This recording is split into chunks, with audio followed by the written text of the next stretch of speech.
Tid, tayo po ba ay handa ng makinig ng salita ng Diyos? Amen. So, mamimigay po ako ng kopya ng lesson. Maaari kasing hindi nyo dala yung lesson ninyo dahil kung naalala nyo, 2 page yung lesson natin. Ano? So, doon na tayo sa kabila. Now, yung iba sa inyo, maaaring wala dito nung nakaraang pag-aaral natin, so pwede kayong kumuha. Pero dun sa hindi nadala yung lesson, pwedeng hiramin nyo muna. Okay? So, pero ilan lang yan, 10 lang yung aking na ano. Yung may lesson at dala ay pakibuksan. Okay? So, atin pong ipagpapatuloy ang ating pag-aaral patungkol sa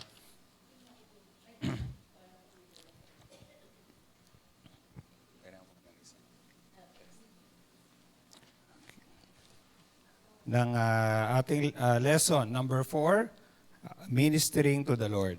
Okay? So, tayo muna po ay manalangin.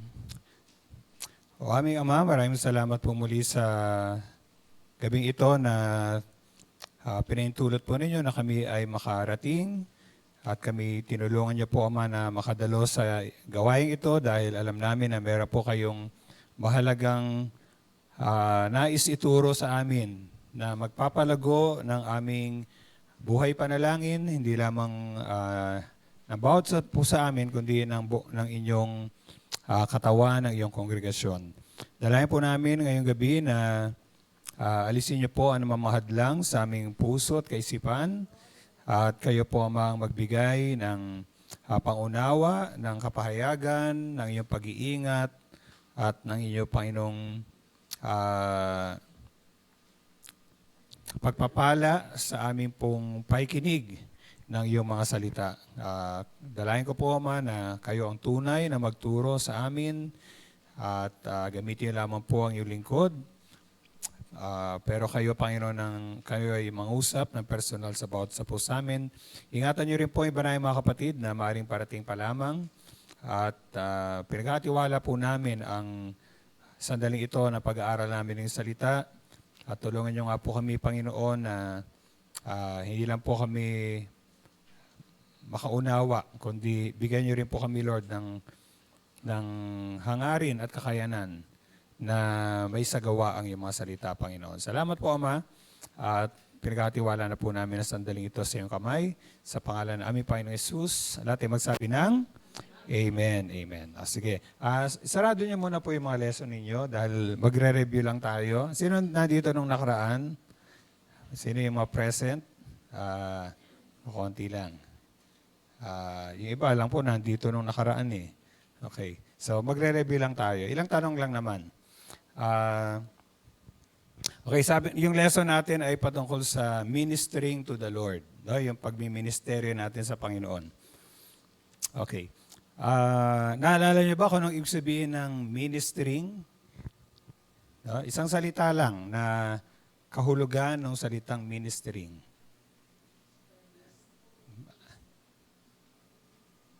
Naalala niyo pa? Okay, so sige, sino? Okay, so kaya nga gusto ko lang i-review, no? So napag-aralan natin nung nakaraan na ang ibig sabihin ng ministering ay serving. No? Tayo ay naglilingkod. Okay? At yun ang ibig sabihin niya sa lumang tipan, no? Sa yung Hebreong salita at sa ganoon din sa Gregong salita. Pangalawang tanong, sino ngayon yung banal na mga banal na saserdote ng Panginoon? Sino ang royal priesthood sa panahon natin ngayon? Tayong mga tayong mga mananampalataya, no? Tayo na niligtas ng Panginoon.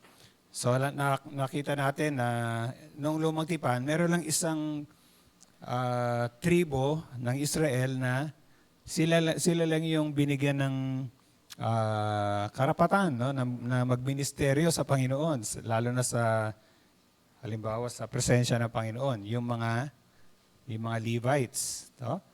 Pero sa panahon natin ngayon, tayo na ngayon yung tayo ngayon yung mga spiritual Levites, kumbaga. Tayo ngayon yung mga saserdote, no, ng ating Panginoon, na ang ating layunin ay mag-alay naman ng mga, hindi na yung mga hain na mga hayop na susunugin, kundi mga anong klaseng hain? Spiritual na hain. Okay? Sige. So, pangatlong tanong at pinakauli na. Ano ang ating first assignment and highest calling? Ano ang ating unang, sabihin nating tungkulin, no? bilang mga saserdote ng Panginoon? Anong ating unang tungkulin? Actually, nabanggit ko na kanina. To minister to the Lord. Okay, so meron tayong mga specific ministry sa church, no? Ang ministry mo ay sa worship team, no? O kaya sa ushering, no? Pero pangalawa na lang 'yon. Lahat tayo, ang unang ministry natin ay ministry to the Lord. Amen, mga kapatid? At bago natin gawin yung pangalawang ministry natin, kailangan gawin muna natin yung unang ministry natin. Amen, mga kapatid? No? So, yun yung natutunan natin noong nakaraan. Okay? So, ngayon, tutuloy natin yung pag-aaral natin sa practical steps on how to minister to the Lord. Yung mga practical na hakbang para magawa natin yung sinasabi na ministering or ministry to the Lord. So, pakitingnan niyo yung mga lesson. At kung naalala nyo, nung nakaraan, pag-usapan na natin, ang unang hakbang na gagawin natin ay make an appointment with God. Kailangan tayo ay magkaroon ng talagang oras ng panahon sa pakipagniig sa ating Diyos. So, tayo po ba ay meron ng ganong commitment o decision na araw-araw meron tayong appointment kay Lord? Amen, mga kapatid? No? Maring sabihin ng iba, kailangan pa ba yun? Hindi ba kahit anong oras naman pwede mong kausapin si Lord? Di ba? Okay. Pero kung hindi ka talaga gagawa ng resolution o kaya ng decision, no? Pwedeng maagaw yung sabi mong gusto mong mabigyan ng panahon kay Lord ng ibang mga bagay, di ba, mga kapatid? Okay? So, mahalaga po talaga meron tayong talagang tinalaga na oras. Although anytime naman pwede na makipagniig kay Lord. Tandaan natin, we are dealing with the King of Kings and the Lord of Lords. Halimbawa na lang, halimbawa, tinawag ka ng may tumawag sa iyo from the office of the President. At sabi, gusto ko makausap ni Presidente Bongbong Marcos ng ganitong araw at ganitong oras. No? Anong gagawin mo? O talagang maghahanda ka doon, di ba? No? Talagang hindi ka lang mag-aayos, pero talagang siguro kahit yung salita mo, no, yung pag-aaralan mo, kung nasasabihin mo, di ba? At kung pupunta ka ron, hindi ka pupunta ng late. Okay. Nakakaya. Ikaw na nga yung pinatawag, tapos late ka pang darating, ano? Darating ka ng maaga, di ba? No? Yung ating ka-appointment, mas mataas pa sa presidente ng ating bansa. Niniwala ba kayo, mga kapatid? Naalala ko yung merong isang booklet na ang title ay My Heart Cries Home. No? Bata pa lang ako sa Lord, nabasa ko na yung booklet na yon. Actually, meron pa rin akong kopya nun. Tungkol yun sa isang Kristiyano na parang pinicture niya na si Lord ay dumalaw sa tahanan niya. No? At yun naman talaga nangyari, di ba, na tinanggap natin ang Panginoon. So, doon sa yung kwento, nung dumating ang Panginoon sa bahay niya, tinur niya si Lord sa iba't ibang bahagi ng bahay niya. Pinakita niya iba't ibang kwarto, iba't ibang mga ano. At minsan may mga kwento siya doon na meron siya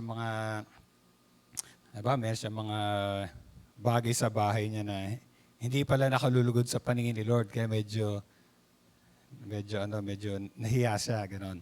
Pero merong isang kwarto doon na ang tawag ay drawing room. So, yun yung lugar na kung saan siya, siguro mahilig siya mag-drawing. Pero tinawag niya yung withdrawing room.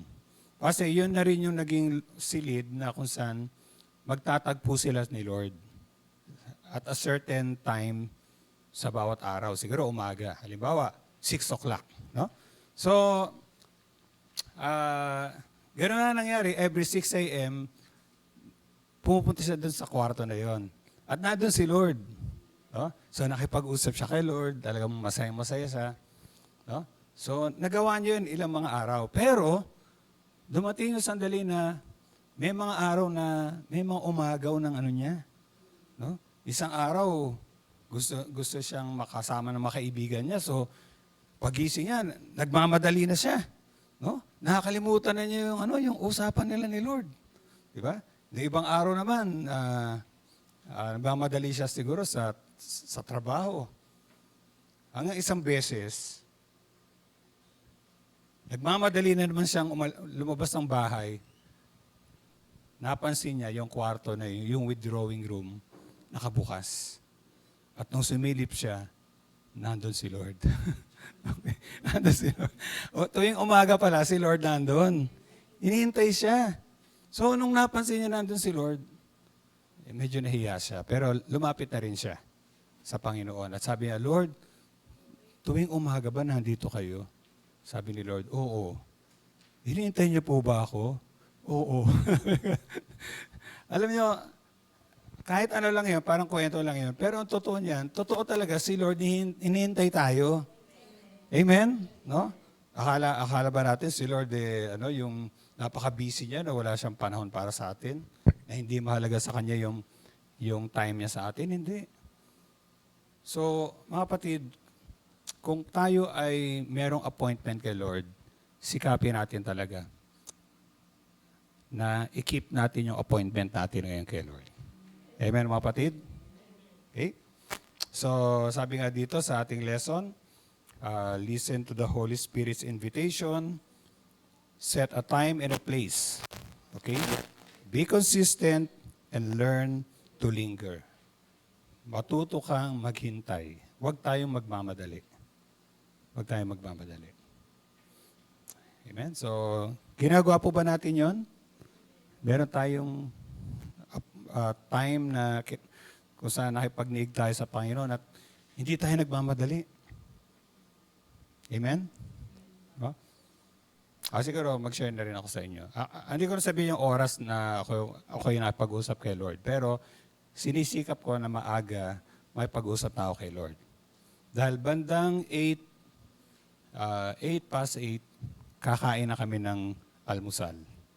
At syempre gusto ko makasama yung parents ko sa pagkain.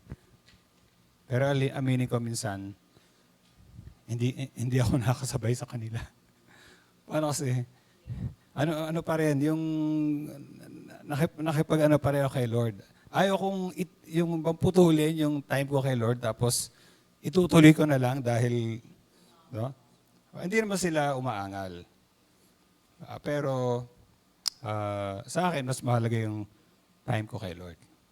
Pero most of the time naman nakakasama ko sila. So, yun ang una. Pangalawa, anong gagawin natin? Thank and praise God for what He has done.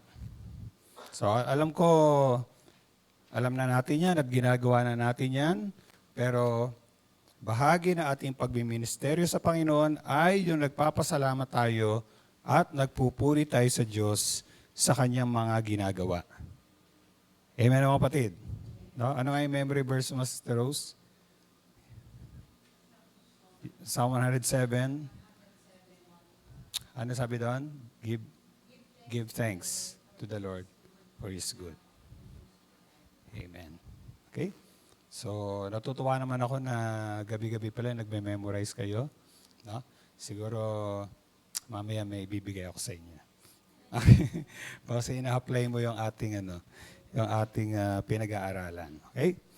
Okay, ang verse dito, actually tinignan ko tong verse na to. Okay din naman to, pero maari lang na maring may error sa verse. Kasi etong verse na to, sabi, keep yourselves free from the love of money and be content with what you have. Because God has said, never will I leave you, never will I forsake you. Okay, maganda yung verse na yan. Pero, maari ang talagang verse dyan ay Hebrews 13:15. Okay, ano ba yung sinabi sa Hebrews chapter 13, verse 15? Sino pwede magbasa? Hebreo 13:15.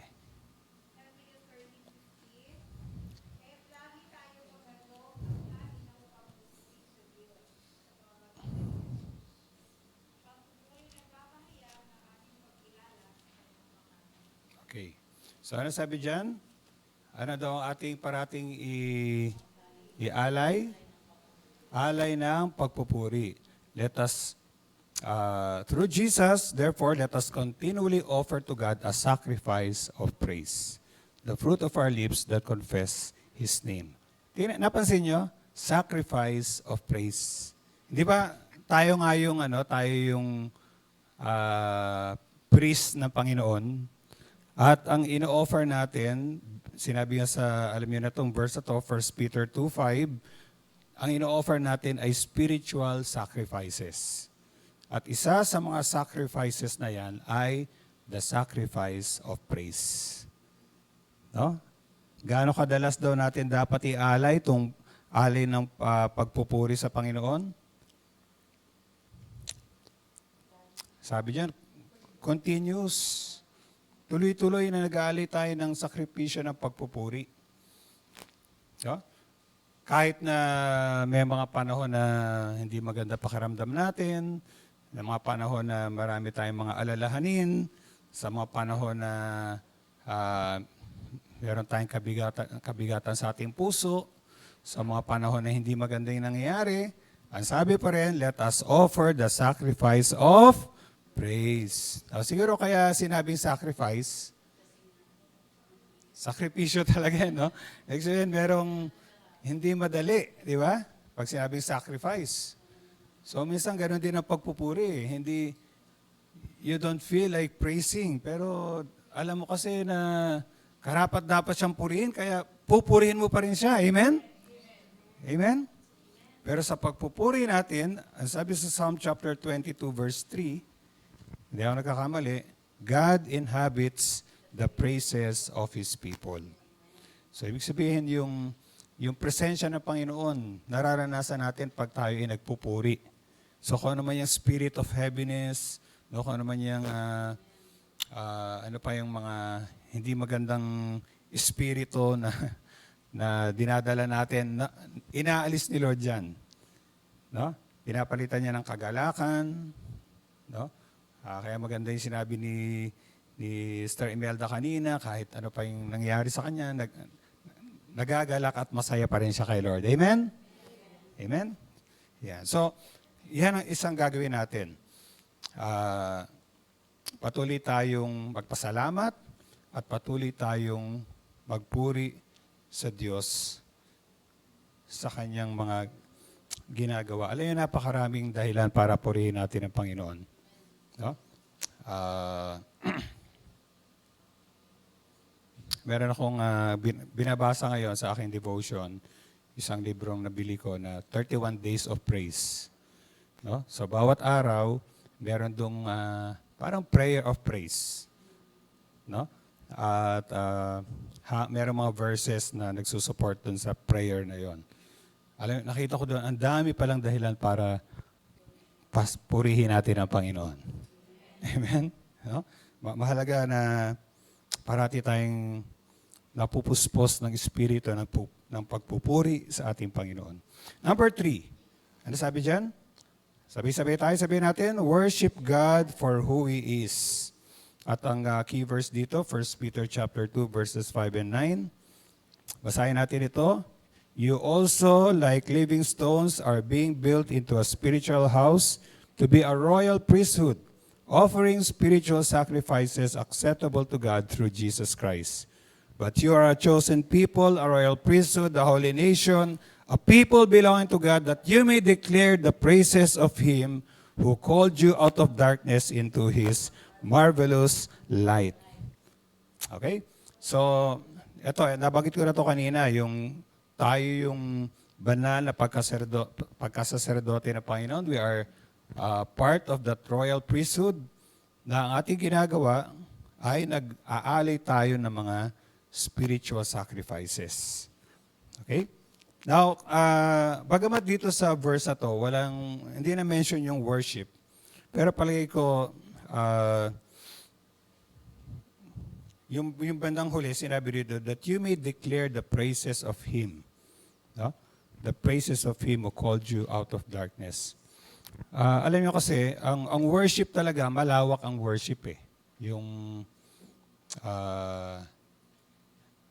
kasama nga yung worship, yun yung kasama diyan yung pagganap natin ng tungkulin natin bilang saserdote ng Panginoon. At kasama nga doon sa yung tungkulin natin yun, mag-aalay tayo ng mga spiritual na hain. At isa nga doon sa spiritual na hain na yun ay pagpupuri. Okay? No? Naalala ko lang yan sa aming pinag-aralan sa Bible School. No, na ang worship talagang siya, malawak siya. No, ang worship hindi lang nangyayari during pag meron tayong worship service. No? Our life can be a worship to the Lord, yung buhay natin. Okay? Pero ano bang ibig sabihin ng worship? Ang worship ay pag-ascribe natin ang worth sa Panginoon. Yung para sinasabi natin, Lord, kayo ay karapat-dapat. No? Naalala ko na isang salita na pinanggalingan ng word na worship ay yung isang Anglo-Saxon word na worship. No? Hindi na kailangan malaman yung spelling nun. Pero parang parang worship. No? Ibig sabihin, pag tayo nag-worship, kinikilala natin na truly God is worthy. No? Siya ay karapat-dapat. No, katulad ng, halimbawa, yung nakikita natin sa Book of Revelation. Revelation chapter, halimbawa sa chapter 4. Mga dagdag na mga verses lang po ito. Sabi rito sa Revelation chapter 4 verse 11, no? Sabi diyan, you are worthy, our God, our Lord and God, to receive glory and honor and power, for you created all things, and by your will they were created and have their being. So bakit itong 24 elders na to, bakit sila sumasamba? Ano yung kinikilala nila dito? Kinikilala nila na ang Diyos ano yung ginawa niya? Ayan, siya yung creator, di ba? So pwede nating sambahin siya na Lord. Kinikilala po namin na Lord, kayo ay karapat-dapat tumanggap ng kaluwalhatian, karangalan, kapangyarihan, dahil kayong lumikha ng lahat ng bagay. Amen? No? Sa pamamagitan ng kanyang kalooban, at syempre ng kanyang kapangyarihan. So, makikita natin dito sa Book of Revelation. Kahit sa Revelation chapter 5, no? Sa verse 12, binanggit uli yun. Yung Lord, ito naman si Jesus ang may tinutukoy dito. Worthy is the Lamb, no? Who was slain. Okay? Okay? Karapat-dapat siyang sambahin dahil ano pang ginawa ng kordero ng Diyos? Di ba? Dahil sa dakilang pag-ibig niya, di ba? Inalan niya yung buhay niya para tayo maligtas. So karapat-dapat siya na tumanggap ng kapangyarihan, no? Kayamanan, karunungan, kalakasan, karangalan, kalwalatian at papuri. No? Actually, ano ito yung sevenfold na to di ba? Yung 7 bagay na yung binanggit dito. No? Meron ako narinig, sabi, kung papasin nyo sa Revelation, parang merong crescendo of praise. Kasi nung una, 3 lang yung binanggit. No? You are worthy to receive glory and honor and power. Pero pag babasahin nyo, habang binabasa niya, parang dumadami pa yung mga sinasabing karapat-dapat siya.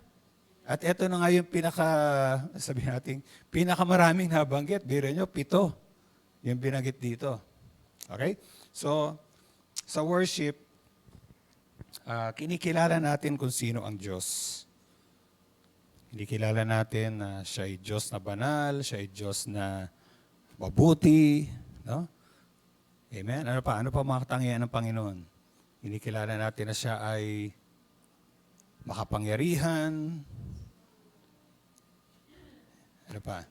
Siya ay mahabagin. Siya ang nagahari. No? Siya ay mapagmahal. Marami tayong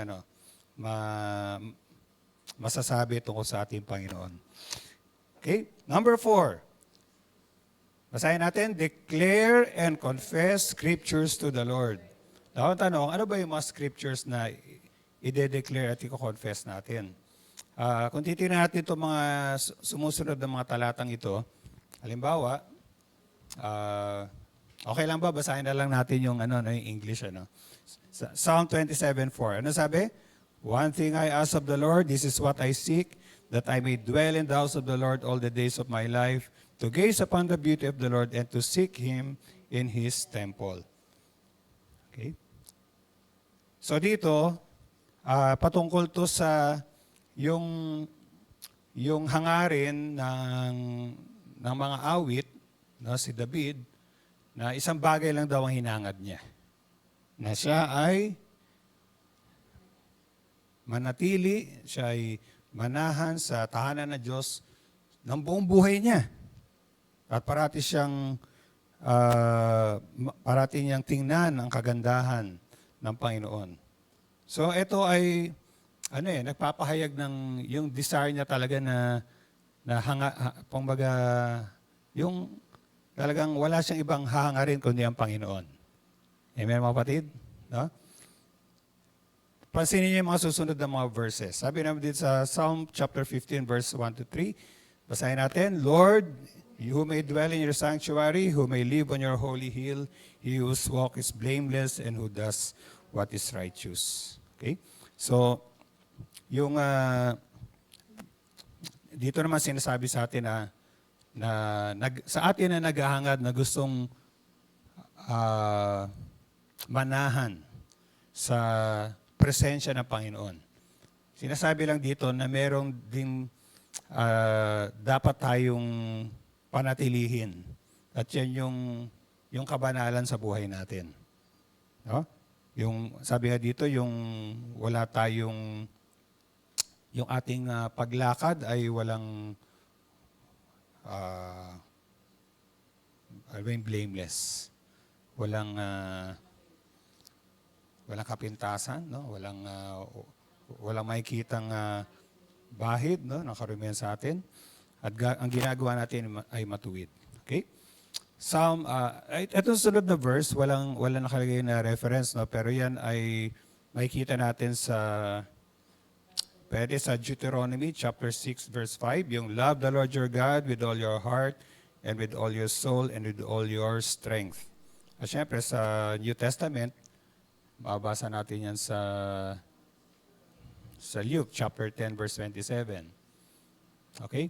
So, dinideclare natin na ang Diyos ay karapat-dapat na talagang mahalin natin ng lubusan. Amen, mga kapatid? Ha? Susunod, Deuteronomy chapter 5 verse 7, you shall have no other gods before me. At alam nyo, ang sinasabi nitong no other gods, hindi lang ito yung mga Diyos-Diyosan na larawan ng mga nilikha ng Panginoon. Pero kasama na rin dyan yung anumang bagay na inuuna natin kaysa kay Lord. Amen, kapatid? No? Merong isang verse, hindi ko na naisulat pero sa book of John, yung epistle ni John, sabi doon, keep yourselves from idols. Pero ang ibig sabihin ng idol doon ay yun yung mga bagay na mas inuuna pa natin kaysa kay Lord. Ay parang pumapalit sa lugar ng Panginoon sa buhay natin. Okay, so pwedeng ano yan? Ano pwede maging idol sa buhay natin? Ano pwede, mga kapatid? Material things, no? Social media. Ano pa? Teleserye. Mga Korean novela. Marami pa rin bang ganyan ngayon? Marami pa rin. Siguro sa mga sa mga okay. Kaya dati talagang nung unang pumasok talaga yan sa Pilipinas, talagang daming sumusubaybay niyan, di ba? Okay. Siguro wala namang masama kung titingnan natin. Pero kung naaagaw na yung time mo kay Lord, no? Di ba kwento ko nga sa inyo, sa Bible school may nagtanong sa isang professor namin. Sabi, "Sir, masama ko bang manood ng sine?" Okay. Sabi naman ng professor namin, siyempre, hindi naman masama. Depende sa pinapanood mo. Pero itong tanong ko sa iyo, sa inyo, sabi niya sa amin, yung bang oras na pinapanood mo ng sine, gano'n din bang kahaba ang oras na pakipag-usap mo kay Lord? Di ba?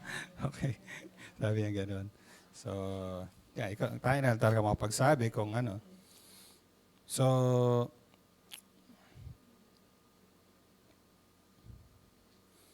yan. Naalala ko lang may kanta kasi si Bob Fitz dyan naalala ko yung isang kanta niya. Yung I bow before you. Yeah. Meron sa kanta kasi na yun, sabi niya, I will lay down my idols, thrones I have made, all that have taken my heart. So, inaalay niya yung kanyang yung mga Diyos-Diyosan, no? Yung mga trono na ginawa niya, lahat yung mga bagay na umagaw na sa puso niya kay Lord. Okay? Sige, next. Deuteronomy chapter 5, verse 11. Basahin natin, "You shall not misuse the name of the Lord your God, for the Lord will not hold anyone guiltless who misuses His name." Yan. So, talagang igalang natin yung pangalan ng ating Panginoon. Now, kung papansin niyo, itong mga scriptures na to, kasi sabi, declare and confess scriptures of the Lord. Yung mga scriptures na nagpapaalala sa atin na dapat si Lord ang mauna sa buhay natin. Yun daw ang i-declare natin. Yung ipahayag natin para napapaalalahanan tayo. No? Na ang priority natin talaga sa buhay natin ay walang iba kundi si Lord. Maganda na nga yung love the Lord your God with all your heart, with all your soul, with all your mind, and with all your strength. Pero marami pang mga ganong mga scriptures. Kaya mahalaga na tayo ay memorize. So paano mo i-declare kung di mo memorize, di ba? Paano mo i-confess kung di mo memorize? Okay, so kailangan tayo talaga mag-memorize.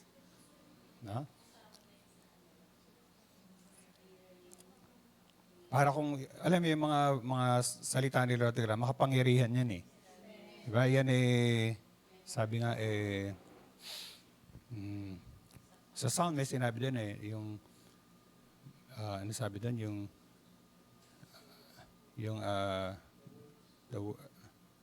sabi ng pastor, be a double-edged sword in your mouth. No? Yung parang ganun eh.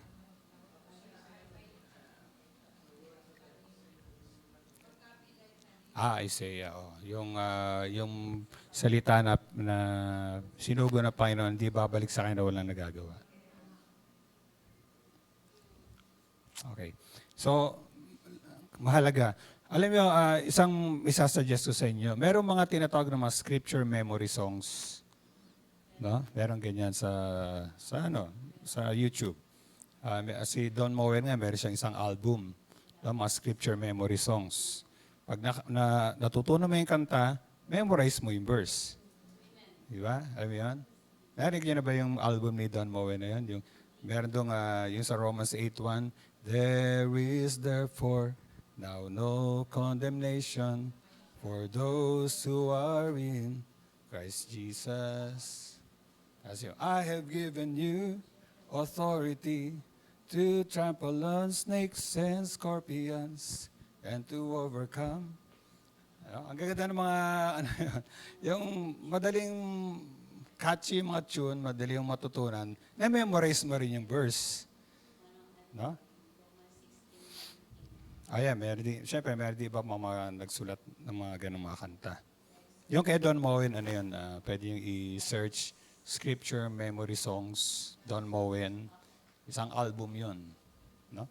Ang mga And meron pa palang na isa pang verse, Matthew 6:9. Hallowed be your name. Hallowed be your name. Okay? Kasi pag sinabing hallowed be your name,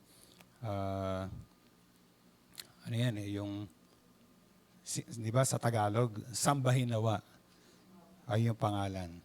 Okay? We are worshiping the name of the Lord. At maraming pangalan si Lord, no, sa kanyang salita. No?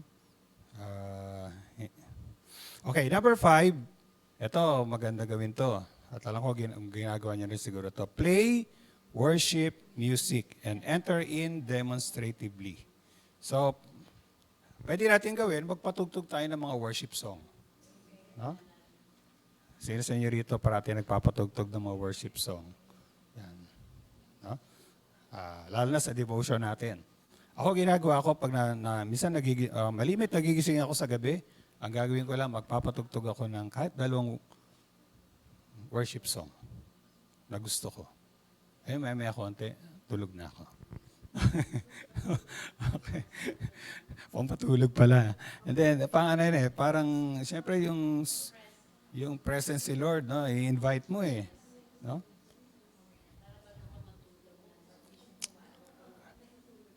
So marami yan. Marami sa YouTube, sa iba pang mga platforms, no? Dahil sabi sa Colossians 3:16, basahin natin, let the word of Christ dwell in you richly as you teach and admonish one another with all wisdom and as you sing psalms, hymns, and spiritual songs with gratitude in your hearts to God. No? Hayaan daw natin ang salita ng Diyos ay manahan sa atin ng buong yaman. No? Habang tinuturuan natin, habang pinapaalala natin ang bawat isa. At habang umaawit tayo ng mga salmo, mga himno at mga awiting espiritual na may pagpapasalamat sa ating puso. Yung nga, paano kasi marami sa mga psalms, hymns, and spiritual songs ay hango rin sa salita ng Diyos. No? At kung alam natin yung mga awitin na yun, naitago na rin natin ang salita ng Diyos sa ating puso at isip. Okay? So, isa pang related verse dyan, kasi natin basahin, Ephesians chapter 5, verses 18 to 20. Okay? Siguro tingnan lang natin ito, no? Kasi yung Ephesians chapter 5, verse 18, alam natin yan. Di ba yung sinabi na, do not be drunk with wine, but be filled with the Spirit. Pero tingnan nyo, so verse 19, speak to one another with psalms, hymns, and spiritual songs. Sing and make music in your heart to the Lord. So,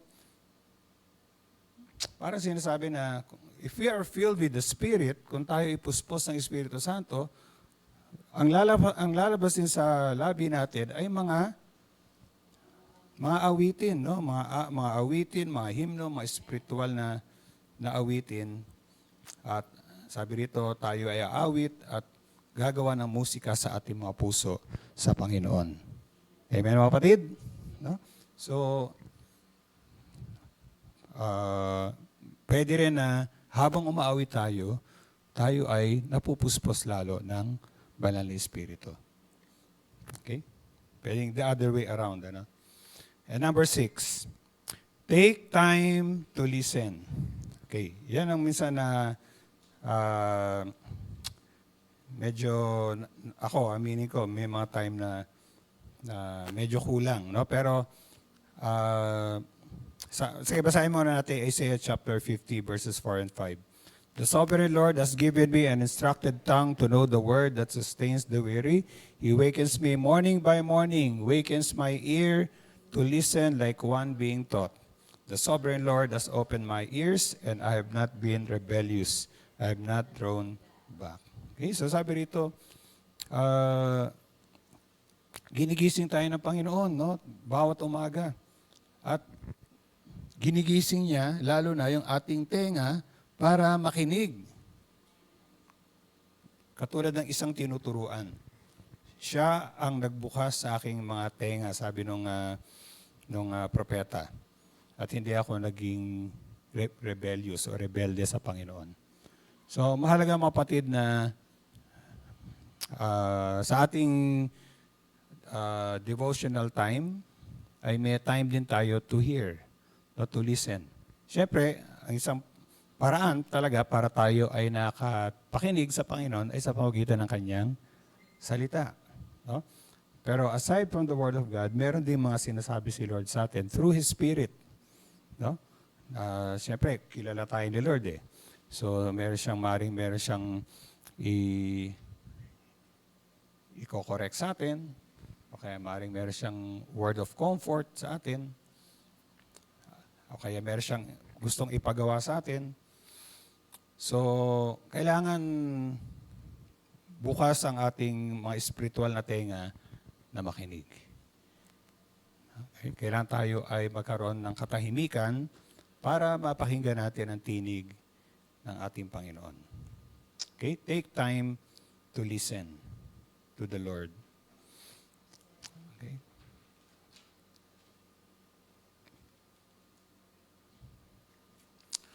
Okay. Number 7, follow the Lord's prayer pattern. Alam na natin ito, yung Matthew chapter 6, verses 9 to 13. No? Although ito ay pattern sa prayer, pero minsan maganda ring panalangin mo, di ba? Minsan, aminin ko, pinapanalangin ko pa rin ito, no?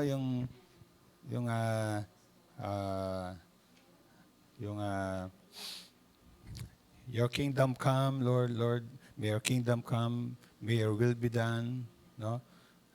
Give us this day our daily bread. Forgive us our sins as we forgive those who sinned against us. Lead us not into temptation, but deliver us from the evil one. No? Ako, aminin ko na parang ipapanalangin ko pa rin yun. Pero siyempre, yung panalangin na ngayon na hindi lang, basta ipanalangin mo. Pero talagang panalangin mo sa Lord na talagang tugunin niya yung mapangailangan natin. Okay? Kasi lalo na yung, di ba, sabi doon, forgive us as we forgive those who sinned against us. No? Minsan, hindi na natin naisip kung meron ba tayong nagawang kasalanan, no, sa iba. At yung prayer din na, Lord, lead us not into temptation, but deliver us from the evil one. Kailangan talaga, pag-pray natin parati yun, na ingatan tayo ni Lord. Kasi yung temptation, parating nandyan eh. So, araw-araw, dapat pag-pray natin yun. Pero siyempre, una sa lahat, alam natin yung prayer na yan, ang unang part ng prayer na yan ay nakafocus kay Lord. Pangalawa na lang yung sa pangailangan natin. So magandang paalala talaga na parating sa panalangin natin, una muna tayong tumuon sa Panginoon. Okay, bago natin hilingin kay Lord yung mga pangailangan natin, sambahin muna natin siya. Okay? Sabi rito, after God reveals your private ministering to the Lord altar, ito yun, kung sakaling napabayaan natin. Diba? Napabayaan natin itong unang ministry natin na to. Hindi na natin nagagawa na tayo ay merong personal time kay Lord. No? Masyado tayo naging busy. No? Busy. Sobrang busy. Sabi na nga ng iba busy? Ano ka? Busy presidente ka na ba? Okay. Sobrang busy. Okay. Nawala ka ng time kay Lord? Hindi.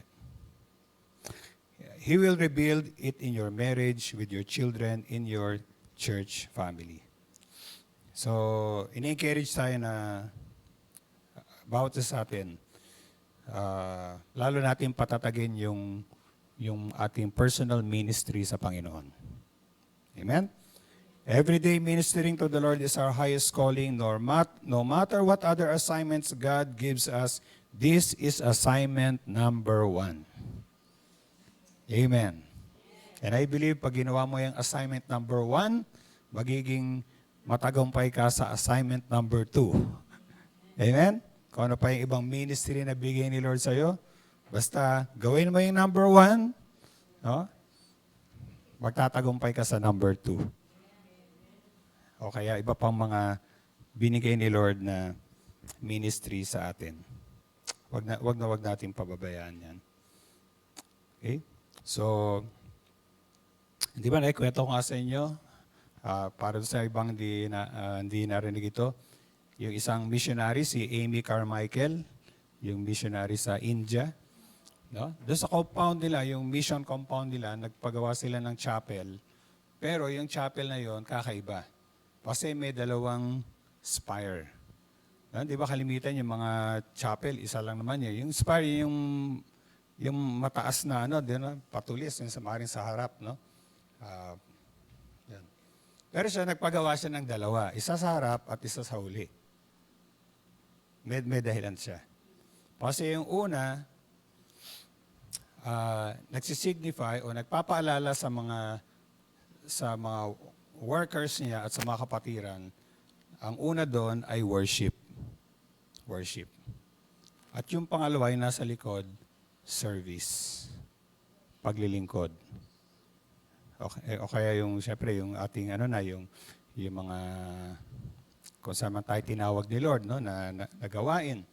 So, parang paalala yun na pag nakita nila yung 2 spire na yon, paalala, na unahin muna natin yung worship natin kay Lord.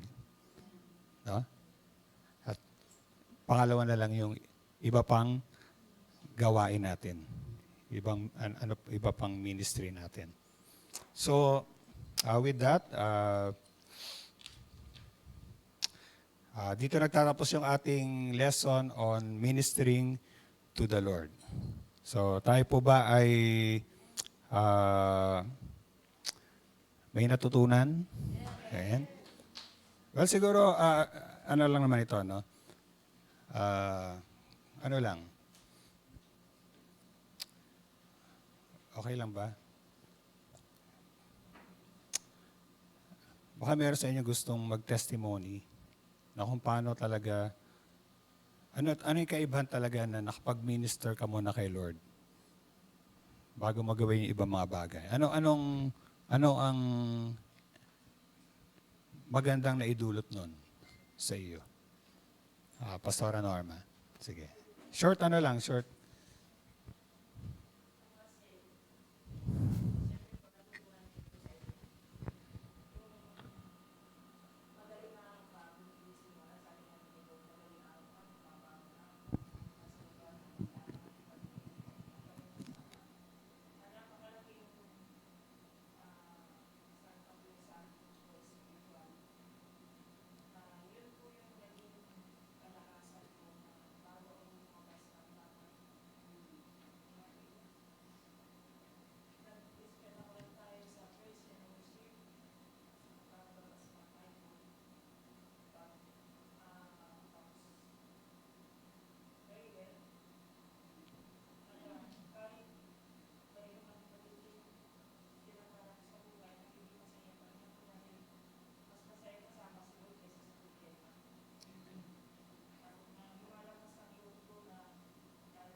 Amen. Salamat po, Pastora. No? Alam naman natin si Pastora talaga maraming mga hamon, no? Mga pagsubok na kinakaharap na share niya yan sa atin.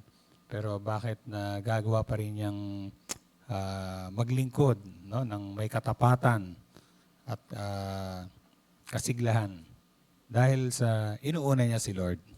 Amen? Praise God. No? So, last na lang, isa pa. Baka meron pang gusto mag-share ng kanya. Sister Marie.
Amen. Praise God. So, salamat sa Panginoon. Sa biyaya niya, tinutulungan ang ating mga kapatid at tayong lahat, no?